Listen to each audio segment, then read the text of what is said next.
terminó esta polémica COP27 y con eso muchos sabores amargos, unos cuantos dulces. Por suerte Chile involucrado en esos sabores dulces.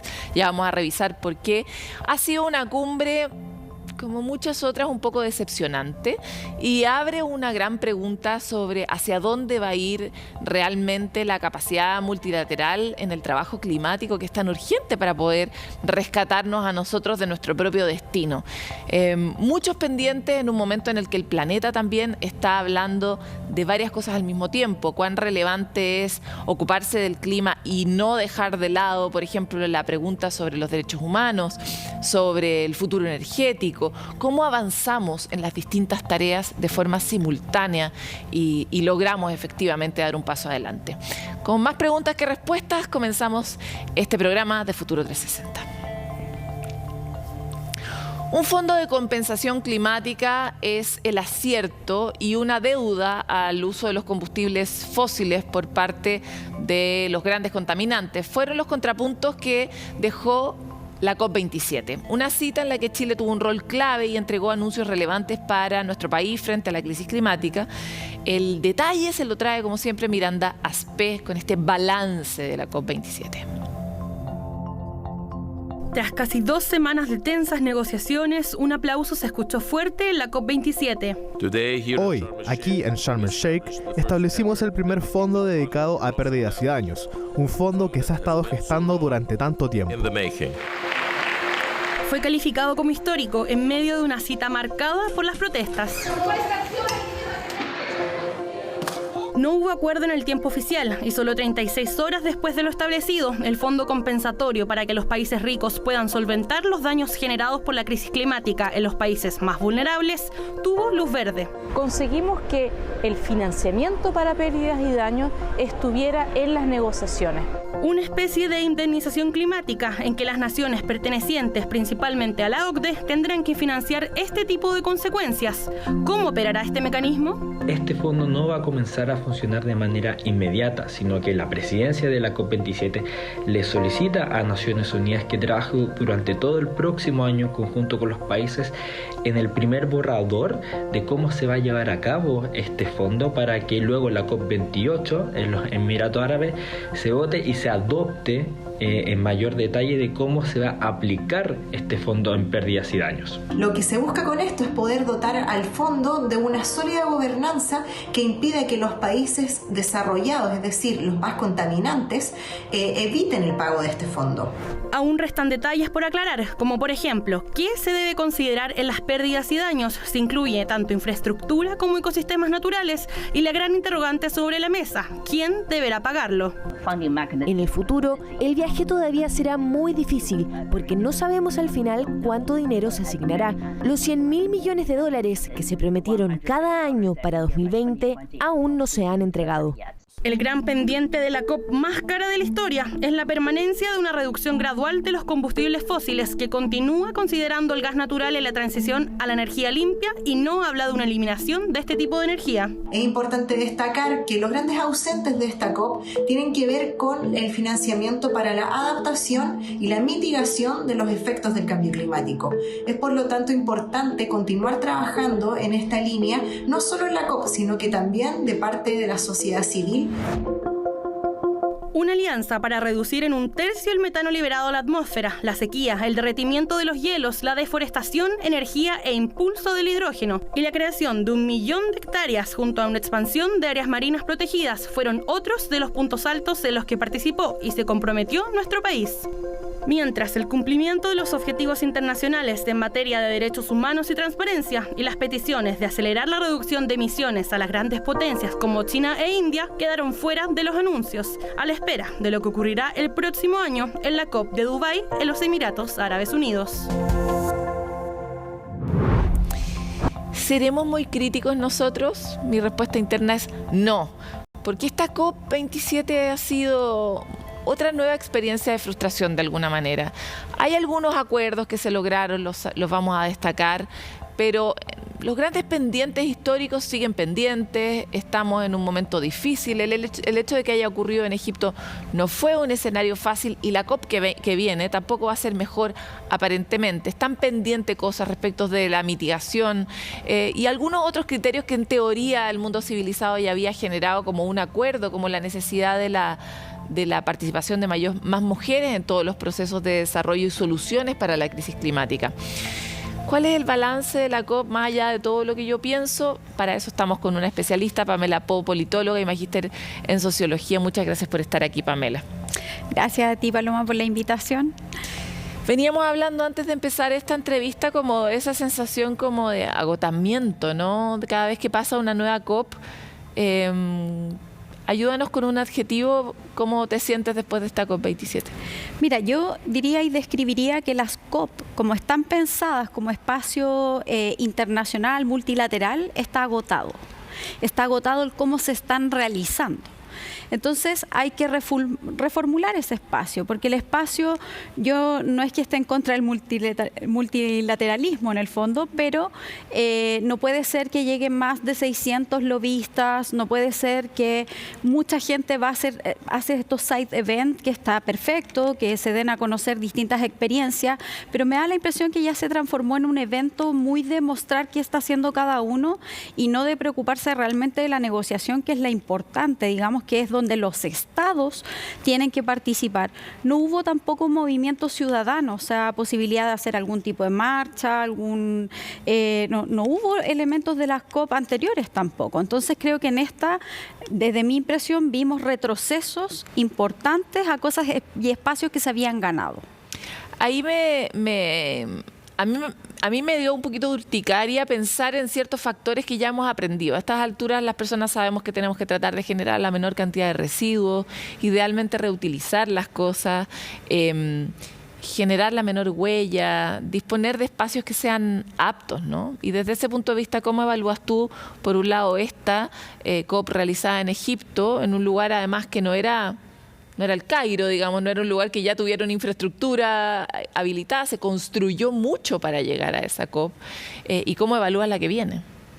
Yo creo que no se están pensando las COP desde la forma eficiente para, por ejemplo, no tener tantas emisiones. Ambientalmente eficiente. Ambientalmente eficiente no se están pensando. Piensa tú toda la cantidad de gente que viaja a un país que eran varias horas, digamos, de vuelo, una cantidad de lobistas y gente que llega en sus jets privados. O sea, la lógica que te reúne, o sea, me imagino que esa gente debiera estar compensando. Por lo tanto, ya tiene una huella ecológica gigantesca.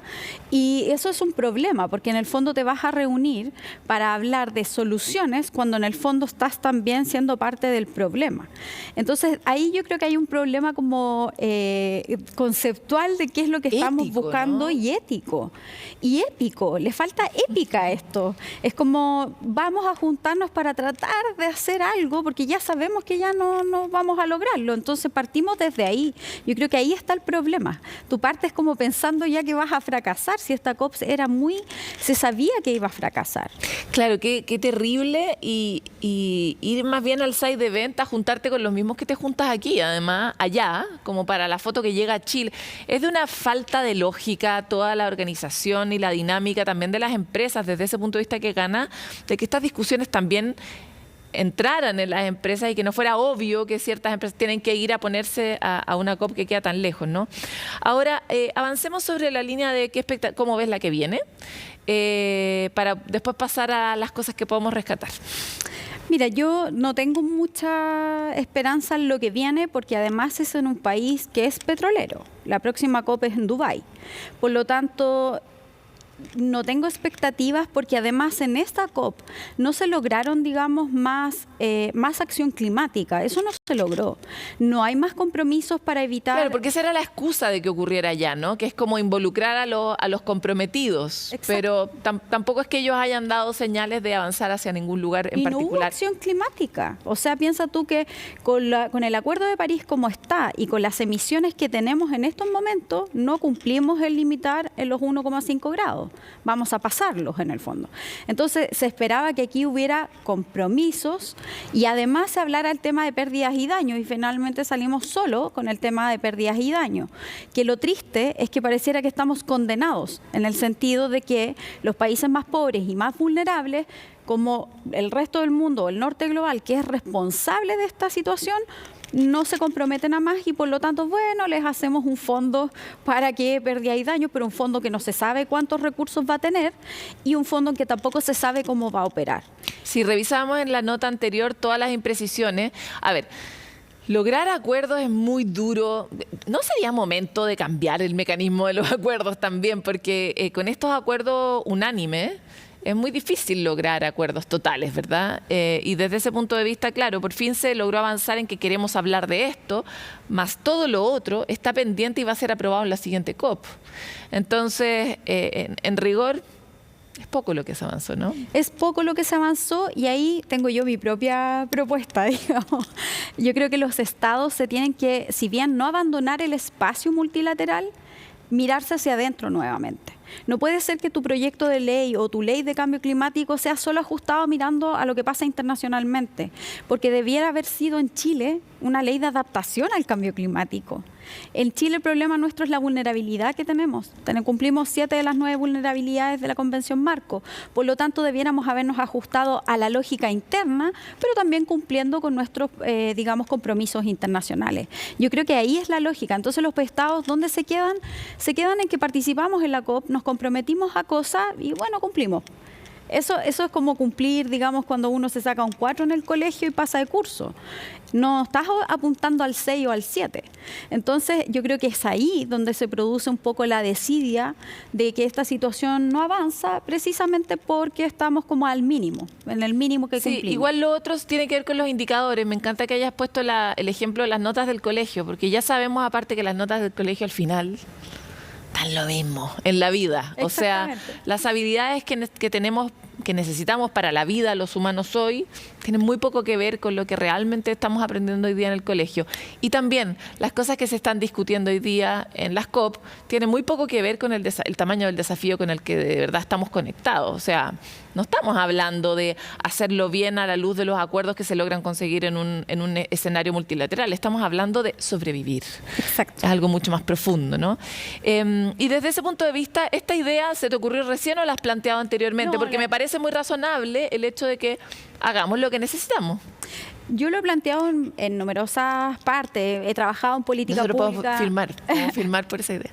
En distintos foros, lo he planteado. Hay parlamentarios que recogen estas ideas, hacen proyectos de ley. Es más difícil impactar en el Ejecutivo porque obviamente el Ejecutivo, el aparato estatal, se mueve en una burocracia que es un poco más lenta, digamos. Pero ahí también tengo la apuesta de la ciudadanía. Yo creo que la ciudadanía todavía se puede empujar muchas más cosas. Tiene que ver con un cambio en la acción para el empoderamiento climático, por ejemplo, generar formación, educación. Hay ganas. Nosotros hicimos un pequeño piloto en el Canelo de Nos, donde la gente, sabiendo que le hablábamos de colapso, igual le mostrábamos las acciones que se podían hacer y decían, nosotros nos asustamos, pero después dijimos, bueno, se puede hacer todo esto y lo incorporan. Entonces yo creo que hay que entregar la información de manera que las personas se puedan movilizar. Hay muchas cosas para hacer, Paloma. O sea, el tema de adaptación, soberanía alimentaria, yo creo que es un tema que debiera ser una tremenda política pública. Economía de la adaptación. Porque lo que está figurando ahora es la economía de la mitigación. ¿De dónde está el mundo minero, energético? Están todos sobándose las manos porque el norte global demanda soluciones para ellos. Entonces, el hidrógeno verde, todas estas, digamos, la minería verde que no existe porque es una actividad netamente de extraer recursos no renovables en el fondo. Entonces, este metabolismo en el que estamos de la mitigación es una solución para el norte global, no es una solución para nosotros. Claro, sur. Pero sí es una oportunidad económica para nosotros generando una solución para el norte global en materia ecológica. Exactamente, pero que pueden ser soluciones que tengan impactos en términos generales, y al final estamos todos conectados. Sí, pero ¿qué pasa con todo todo lo que va a quedar en los territorios, porque Sí, no claro. es fácil. Entonces ahí hay un tema que hay que ver el tema de la escala, hay que discutir ese ordenamiento territorial. Y en el caso de la adaptación también podemos hacer economía, restauración de suelos, agroecología, soberanía alimentaria. O sea, se pueden generar con las cosas que tenemos que reparar incluso y restaurar economía. Lo que pasa es que no sé qué es lo que está ocurriendo, que eso no está llegando. Que no está siendo foco No de la está conversación. siendo- sí. Pamela, me queda muy poco tiempo y quisiera saber cómo evalúas tú la participación de la ministra Maisa Rojas en la COP, en esta justamente mesa de pérdidas y daños, que fue aparentemente el único gran logro de la COP. Yo creo que, sinceramente, cualquier ministro de país del sur iba a tener el mismo rol, en el sentido de que acá te tocaba lidiar con un país del norte que es Alemania. Entonces, en el fondo, claro, se logró un acuerdo, yo creo que ahí es algo importante, digamos, pero la preponderancia, lamentablemente, en estas cosas siempre la tiene el norte global. Entonces, en el fondo, uno juega en el damero que te coloca el norte global. Así que yo lo evalúo bien en el sentido que es el juego que las posibilidades que te dieron para jugar ese juego. No vas a lograr más desde un país del sur porque obviamente las reglas las coloca el norte. Y en una micro respuesta, este gobierno que está de turno es el que se ha declarado como el primer gobierno ecologista de Chile. ¿Cuál sería como la mínima expectativa que uno podría tener para poder ganarse ese título en estos 4 años de gobierno, según tú, de acuerdo a lo que viene por delante, las leyes que están pendientes, etcétera? Mira, hasta ahora no se puede calificar así porque no hay ninguna política pública que esté avanzando en esa lógica. Sí, hay que evaluarlo después de los 4 años y para que se ganen esa chapa, digamos, tenemos que hablar de ley de glaciares, hay que profundizar medidas de adaptación. Leyes VAP. Leyes VAP, tenemos que la ley de turberas, la prohibición de la extracción de turberas, en el fondo ir hacia adaptación. Y hay muchos proyectos de ley que podrían indicar o presentar que tengan esa lógica. Muchas gracias, Pamela. Muchas gracias a ti. por Nos la hicimos invitación. así, bien sintético, pero bien importante. Muchas gracias por Gracias a ti igual. Chuta, hay que mantener el espíritu en alto porque no hay ninguna otra forma. Está como delante la muerte y por otro lado nuestra fuerza que nos hace querer estar sobre la tierra vivos y continuar, que es la misma que hace que la gente de ese microexperimento diga, ok, hagamos el esfuerzo de adaptarnos. Hagamos el esfuerzo de adaptarnos y hagamos el esfuerzo de trabajar en la línea. Los ciudadanos parecemos ser todavía los que tenemos el sentido común entre nosotros. Nosotros vamos a una pausa y volvemos con más.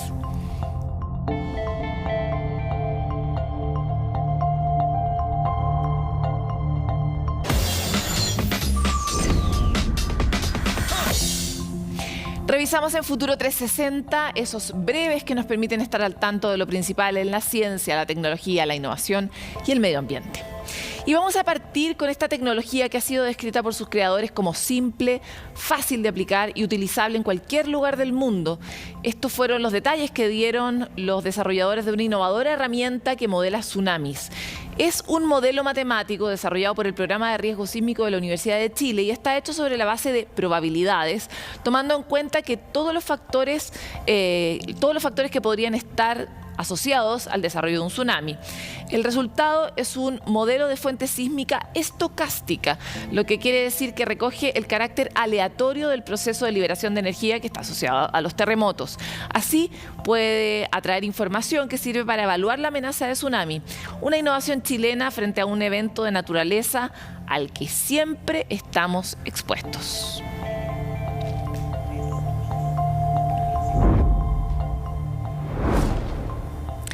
Y rejuvenecer el cerebro podría ser posible, así lo asegura una investigación hecha por el Instituto de Neurociencia Biomédica de la Universidad de Chile también.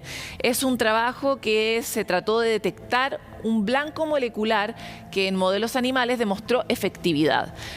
La idea es encontrar este blanco para poder retrasar e incluso revertir los efectos negativos del envejecimiento de las capacidades cognitivas. Esto es clave para enfermedades degenerativas como el Parkinson, el Alzheimer, etc. Para esto los científicos trabajaron en base a la terapia génica mediante la introducción de un gen en el cerebro a través de un virus modificado biotecnológicamente. Así se pretende corregir factores que determinan el reloj biológico a nivel cerebral y con estos resultados habrá que esperar un poco para ver si se puede escalar esta tecnología que pueda ser utilizada en estudios clínicos y saber si efectivamente tiene este impacto en nuestro cerebro, que es tan deseable en una población que está cada día más vieja y tiene cada vez más enfermedades degenerativas que afectan el cerebro.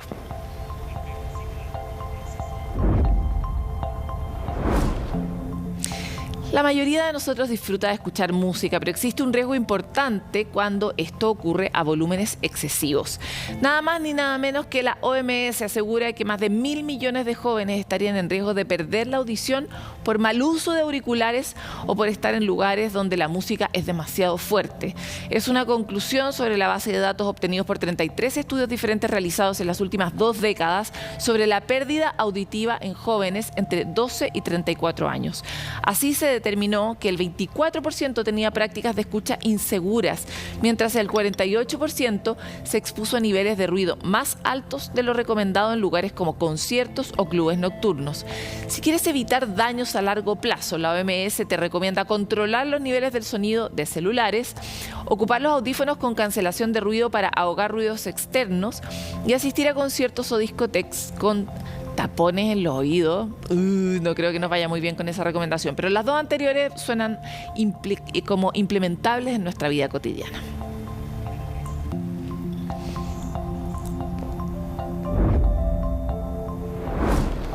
140 años tuvieron que pasar para que se pudiera observar otra vez una paloma faisán de nuca negra. Los investigadores que lo lograron estuvieron en su búsqueda cerca de un mes en la isla Ferguson de Papúa Nueva Guinea. Durante este tiempo entrevistaron a locales que decían efectivamente haber visto el ave para lograr determinar en qué sector de la isla exactamente estaba. Con esta información pusieron 20 cámaras de estas de trampa, ¿verdad?, en distintos puntos a la espera de que apareciera. La paloma faisán se caracteriza por tener una cola ancha y comprimida lateralmente, pero más allá de los aspectos físicos, poco se sabe sobre cómo es este animal que no había sido visto. Según el equipo investigador, su población podría definitivamente estar en descenso justamente por la crisis climática.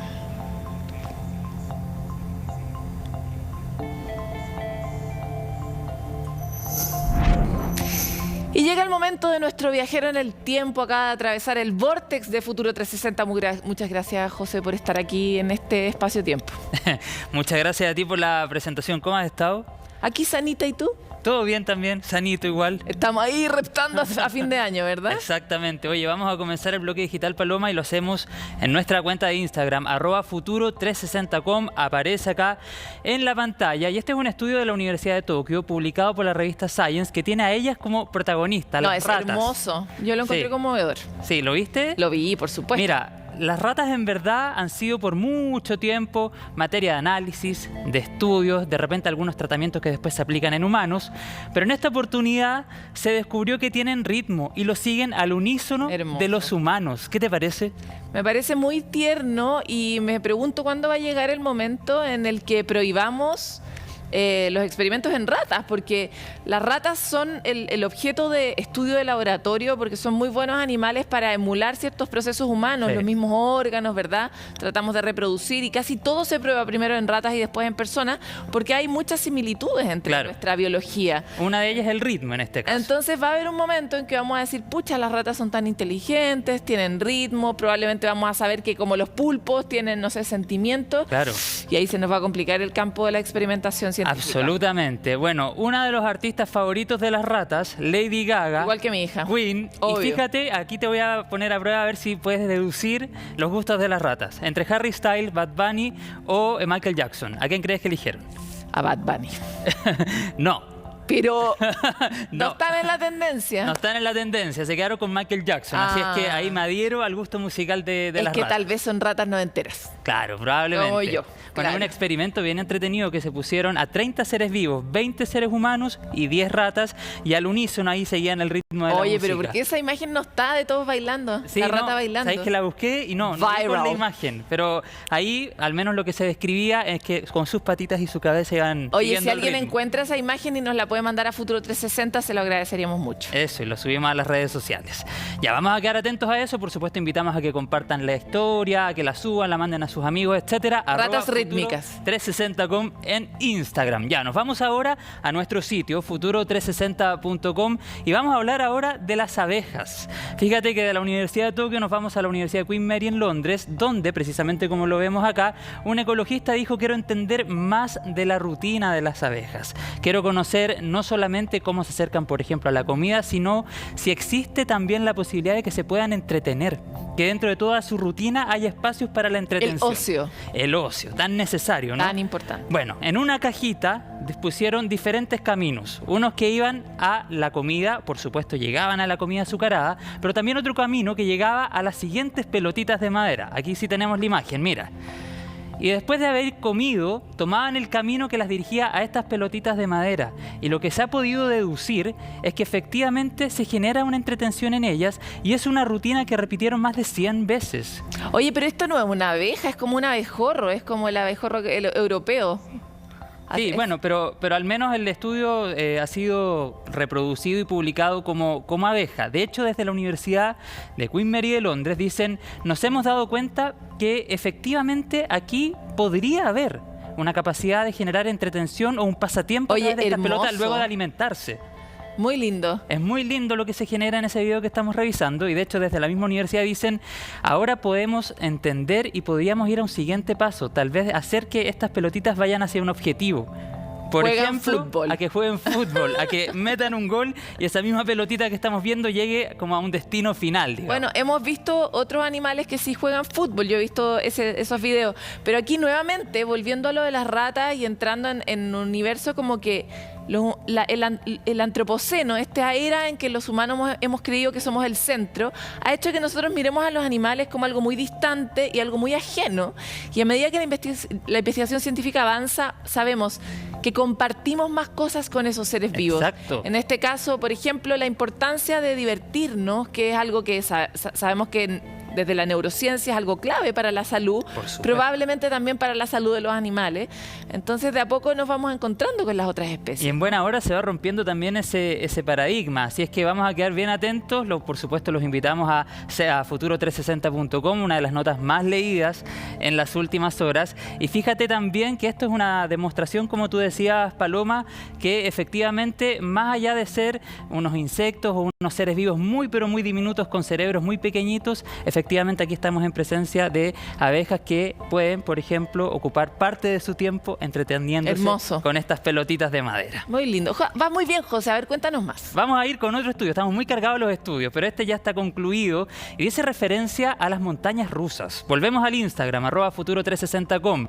No sé si tuviste la oportunidad de ver esto. Es que yo siempre leo Futuro 360. Eres muy matea. Creo que es mi sitio preferido. Estás muy matea, ya, muy bien. Montañas rusas ayudarían a eliminar cálculos renales. Ahora bien, no son las montañas rusas más modernas que nos dan vuelta o nos ponen de cabeza, sino las más clásicas, que suben y bajan y que tienen curvas de repente un poco violentas. Bueno, ¿qué han dicho estos investigadores de la Universidad de Michigan? Si vas en el último vagón, la probabilidad es mucho más alta de que, por ejemplo, mucho más sometido a los latigazos, digamos. Si tienes un cálculo renal de hasta 5 milímetros, puedas botarlo luego de bajarte de la montaña rusa, en la primera orina.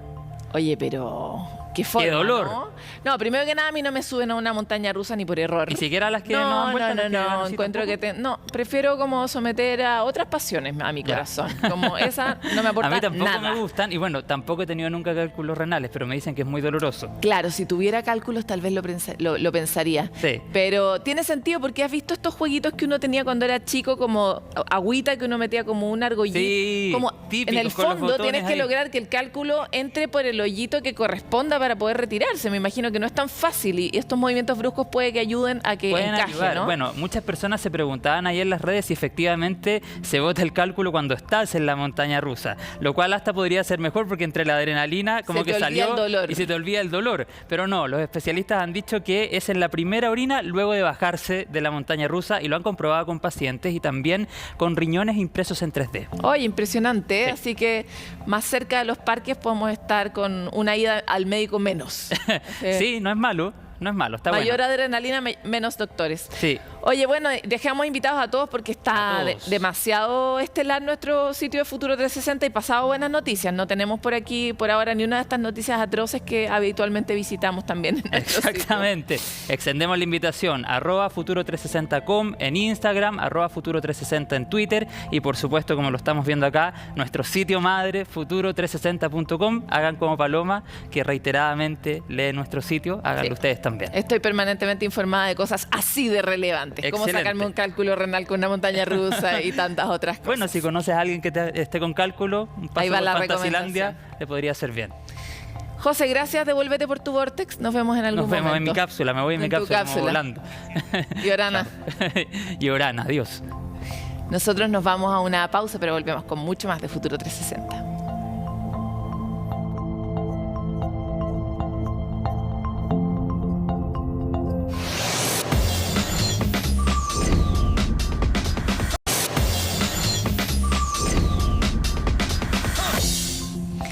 Se estima que 4,7 millones de chilenos tienen mala cobertura o directamente no tienen acceso a Internet. Precisamente ahí es donde quiere apuntar este programa que habilita acceso en localidades aledañas y también alfabetiza digitalmente a la población que nunca ha estado en contacto con el mundo digital. Javier Albornoz viajó al sur del país para contarnos más sobre esta iniciativa.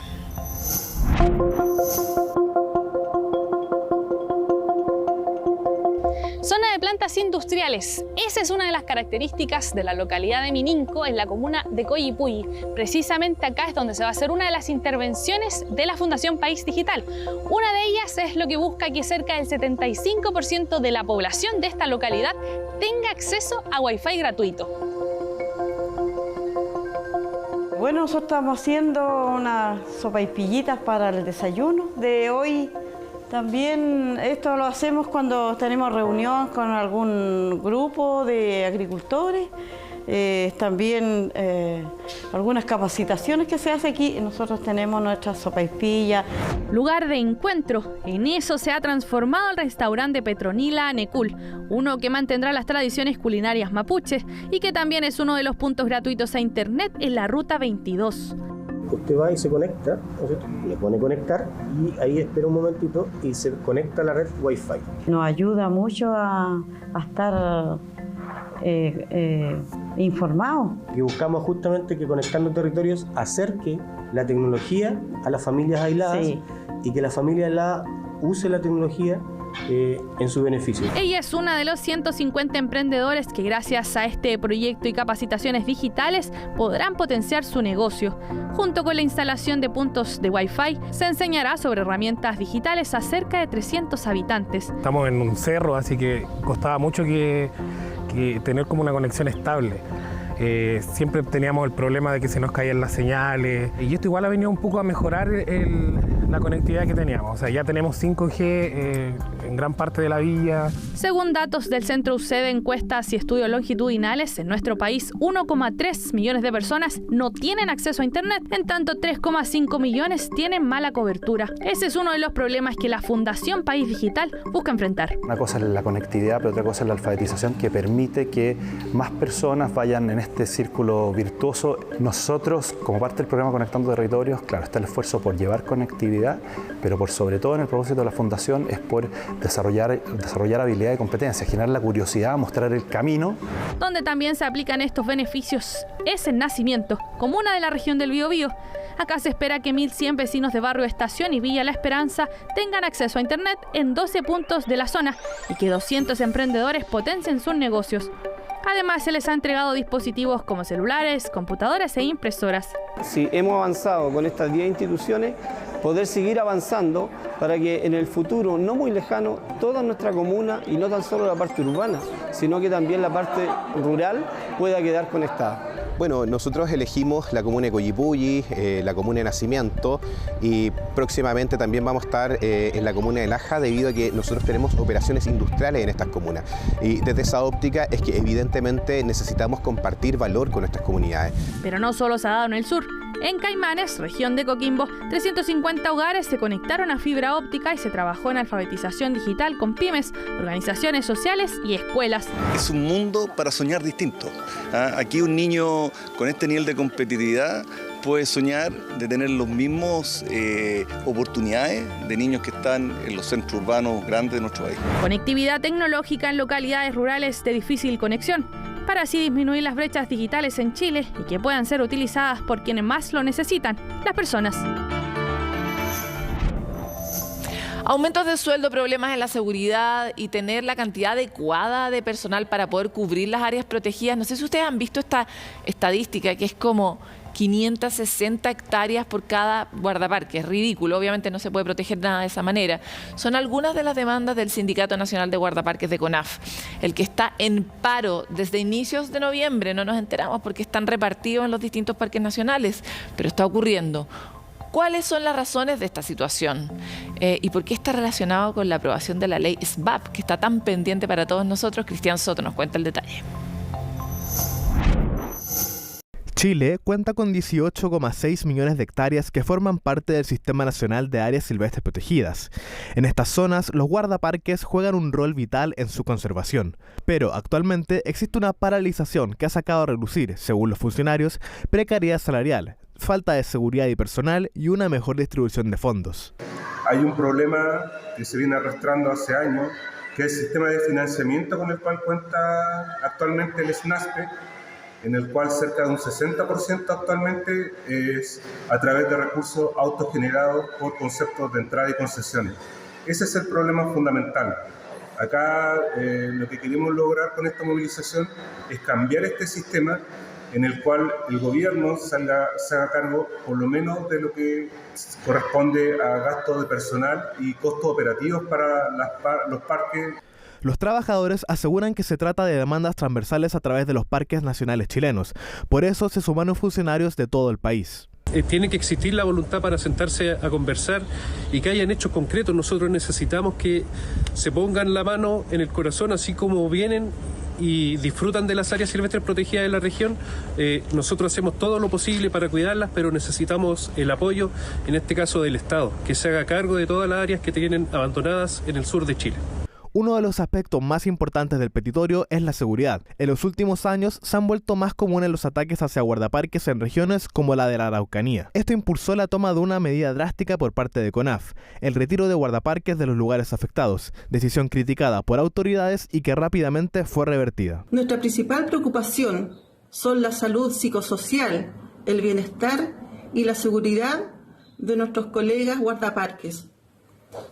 Seguiremos trabajando por la conservación de nuestras áreas silvestres protegidas de la región. Tenemos la obligación legal de proteger nuestros parques nacionales. Este es un patrimonio que le pertenece a todos los chilenos, es un patrimonio natural y ecológico que le pertenece a todos los habitantes de la región. Y no podemos, por obligación y mandato legal, hacer abandono de dichos parques. La propuesta del Ejecutivo se trata de una inversión de 2.900 millones de pesos, que irá en mejoras de remuneraciones e infraestructura. Esta oferta ya fue aceptada por los guardaparques de Magallanes, pero la respuesta del resto de las regiones aún es incierta. Una paralización que ya provoca pérdidas millonarias en el rubro del turismo, pero que atiende al paro de trabajadores que en promedio cubren por sí solos más de 570 hectáreas del territorio destinado a la conservación de la naturaleza. Sabemos que el mundo avanza hacia una situación donde cada vez hay menos agua disponible y la desalinización de agua es uno de los métodos que se ha usado en Chile y en el planeta justamente para hacer frente a la escasez hídrica. Sin embargo, un reciente estudio analizó una serie de factores que reflejan las restricciones de la costa desde Arica y Parinacota hasta la región de Valparaíso, demostrando que solo el 4,54% del área en cuestión son realmente lugares donde se pueden desarrollar plantas desaladoras. ¿Cómo se obtuvo el resultado? ¿Por qué son solo estos lugares donde se puede desarrollar este trabajo? Para conocer respuestas, vamos a hablar con Ricardo Barra, bioquímico y doctor en Ciencias Ambientales de la Universidad de Concepción. Ricardo, muchas gracias por estar en Futuro 360. Muchas gracias, Paloma, por la invitación. Queríamos partir comprendiendo por qué, a pesar de que Chile tiene una costa tan vasta, son tan pocos los lugares donde realmente se puede montar una planta. Bien, en realidad en nuestro artículo nosotros quisimos establecer ciertos criterios. Le preguntamos a gente especialista para que nos indicara qué criterios se debieran usar para instalar alguna facilidad de este tipo de plantas de producción de agua desalada, ¿no?, a lo largo de la costa chilena. Analizamos desde Arica hasta la región metropolitana y analizamos factores como la pendiente, la distancia a carretera, la presencia de áreas protegidas, la capacidad de transportar esa agua, la distancia a la cual se tenía que transportar, etcétera. Una serie de condiciones que nos permitieron determinar a través de análisis de imágenes satelitales y métodos bastante sofisticados qué área de toda esta gran superficie que tenemos a lo largo de la costa chilena podía ser la más adecuada para poder instalar este tipo de plantas. Y nos encontramos, ¿no es cierto?, con que más de 5.000, 4.000 kilómetros de costa que analizamos, digamos, a lo largo del norte de Chile, entre la región metropolitana y Arica, solo un porcentaje no muy alto podía ser adecuado para instalar este tipo de actividad productiva. Sí, justamente esa fue mi pregunta. ¿Por qué? ¿Por qué tan poco espacio? Ya, y esto es porque hay una serie de restricciones, ¿ya? Por ejemplo, si uno va al norte de Chile se da cuenta que no es todo playa, no es toda zona plana donde se facilite la construcción de este tipo de facilidades, sino que hay cortes abruptos en la costa, las pendientes impiden desarrollar cualquier tipo de actividad, etcétera. Hay una serie de restricciones ya que de una u otra manera dificultan instalar este tipo de facilidades, ¿ya? Y esto es lo que está pasando con esta actividad. Nosotros creemos que el estudio indica que básicamente sería muy bueno hacer ahora un zoom con una lupa, ¿no es cierto?, en estas áreas en que nosotros decimos que es factible que se pueda construir. ¿Qué características tienen esas áreas, además de ser playas donde no haya pendientes ni complicaciones geográficas? ¿Hay alguna característica ecológica o socioecológica que considerar? Sí, por supuesto. Necesitamos analizar, y en el estudio nosotros analizamos áreas protegidas que están ubicadas a lo largo de la costa chilena, ¿no es cierto?, y que normalmente se constituyen en un freno para el desarrollo de estos proyectos, ¿no? O sea, hay muchas comunidades que se ven alertadas cuando se quieren instalar cualquier tipo de actividad que se quiera hacer a lo largo de la costa, porque hay zonas de protección ecológica, áreas de manejo, etcétera, áreas muy sensibles a la extracción de productos del mar, etcétera. Todas esas consideraciones hay que tenerlas en cuenta para poder desarrollar una industria que sea más sostenible y que nos permita, por un lado, resolver el problema de abastecimiento de agua, que lo tenemos, por cierto, ¿no?, pero minimizando los efectos adversos que este tipo de actividades y plantas pueden tener en el ambiente donde se desarrollan este tipo de actividades. Ricardo, ¿encontraron ustedes alguna información sobre proyectos que hayan sido desarrollados en áreas que no correspondan, por ejemplo, por los factores ambientales que tú planteas, u otros? Bueno, lamentablemente sí. ¿Ya? Y eso tiene que ver un poco con el sistema que nosotros utilizamos en Chile para evaluar este tipo de iniciativas, ¿no? Tenemos un sistema de evaluación de impacto ambiental que evalúa cada uno de estos proyectos en forma individual y aislada, ¿ya? Y eso es un problema y nosotros lo hemos venido constatando desde hace muchos años, ¿ya? Y esta publicación es una constatación de que necesitamos ir avanzando, ¿no es cierto?, hacia una mirada más integrada de cómo utilizamos nuestras zonas costeras, cómo protegemos los recursos, ¿no es cierto?, y garantizamos que toda la gente pueda tener acceso también a disfrutar de las costas en Chile. Ricardo, en ese sentido, la mirada integral, ¿qué cegueras permite saltarse? O al contrario, esta mirada parcial del territorio para poder instalar una marca, una planta, ¿qué problemas tiene? ¿Qué cosas no está viendo? ¿Cuáles son las falencias del sistema? Yo creo que una de las cosas que no está viendo es que en el territorio, no todo el territorio se puede utilizar para lo que queramos, sino que hay un principio que dice un sitio para cada cosa y cada cosa en su lugar, ¿no es cierto?, que expresa claramente, ¿no es cierto?, la necesidad de analizar las características y propiedades que tiene el territorio para el desarrollo de ciertas actividades que queremos emprender, digamos, en él. De manera que es efectivo, ¿no es cierto?, que en Chile hemos carecido de una planificación territorial que armonice y que permita prevenir los impactos negativos que observamos que hay en el medio ambiente, porque hemos carecido de esta mirada un poco más integradora que, por supuesto, Paloma también tiene que considerar, ¿no es cierto?, la opinión de las comunidades, de la ciudadanía, etcétera. Aspecto que todavía, digamos, tiene ciertas falencias en nuestro sistema de evaluación ambiental de proyectos de desarrollo.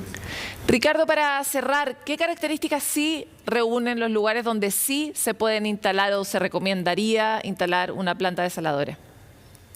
Bueno, estas plantas ubicadas en lugares adecuados, ¿no es cierto?, tienen que cumplir varios requisitos. En primer, estar instaladas en áreas que no tengan una necesaria protección especial del territorio donde se van a descargar los residuos que genera esta actividad, ¿no?, que es una de las preocupaciones que manifiestan con mayor interés las comunidades de pescadores, ¿no?, porque para desalar el agua hay que sacarle todas las sales que tiene, ¿no?, y esa sal finalmente se transforma en una salmuera que se vierte finalmente en el mar, dotando y rompe todo el equilibrio, ¿no? Exactamente, ¿ya? Aunque tenemos que hacer muchas más investigaciones para verificar si esta ruptura de equilibrio que denomina Paloma es a una escala pequeña, es una escala grande, abarca grandes áreas de terreno o no. Son estudios que todavía falta por hacer, lamentablemente, en nuestro país. Sabemos la necesidad que tenemos de agua, esto es una necesidad, ¿no? Antofagasta hoy día se abastece exclusivamente de agua desalada, pero este abastecimiento tiene amenazas porque el océano está cambiando. Tenemos procesos y fenómenos que impactan en el desarrollo de esta actividad. Por ejemplo, las floraciones algales. Claro. ¿Ya? Las floraciones algales son una amenaza que estamos viendo con mayor intensidad y frecuencia, gatillada por los fenómenos de cambios globales que estamos observando y que finalmente pueden llevar, ¿no es cierto?, a un mal funcionamiento de estas plantas, a que tengan que parar y por lo tanto evitar, digamos, disponer de agua a muchas poblaciones que hoy día se están abasteciendo del agua del mar, que es, por supuesto, una de las alternativas que tenemos para adaptarnos a este nuevo escenario de escasez hídrica y sequía que estamos observando en el país. De todas maneras, Ricardo, te quiero agradecer por este contacto con Futuro 360, es un tema al que tenemos que hacerle mucho seguimiento, pero que sin duda falta mucho estudio para hacerlo bien. Exactamente. Muchas gracias, Paloma, por la invitación. Es un tema complicado que a los humanos nos complica dimensionar el impacto que tiene nuestra actividad humana en los ecosistemas en general. Y así hemos llegado a este punto donde prácticamente todos los ecosistemas están afectados y el marino sobre todo. Muy importante la cantidad de información disponible para tomar mejores decisiones que por último impacten menos al entorno en el que estamos asentados. Nosotros con esto despedimos Futuro 360 y nos encontramos en el siguiente capítulo.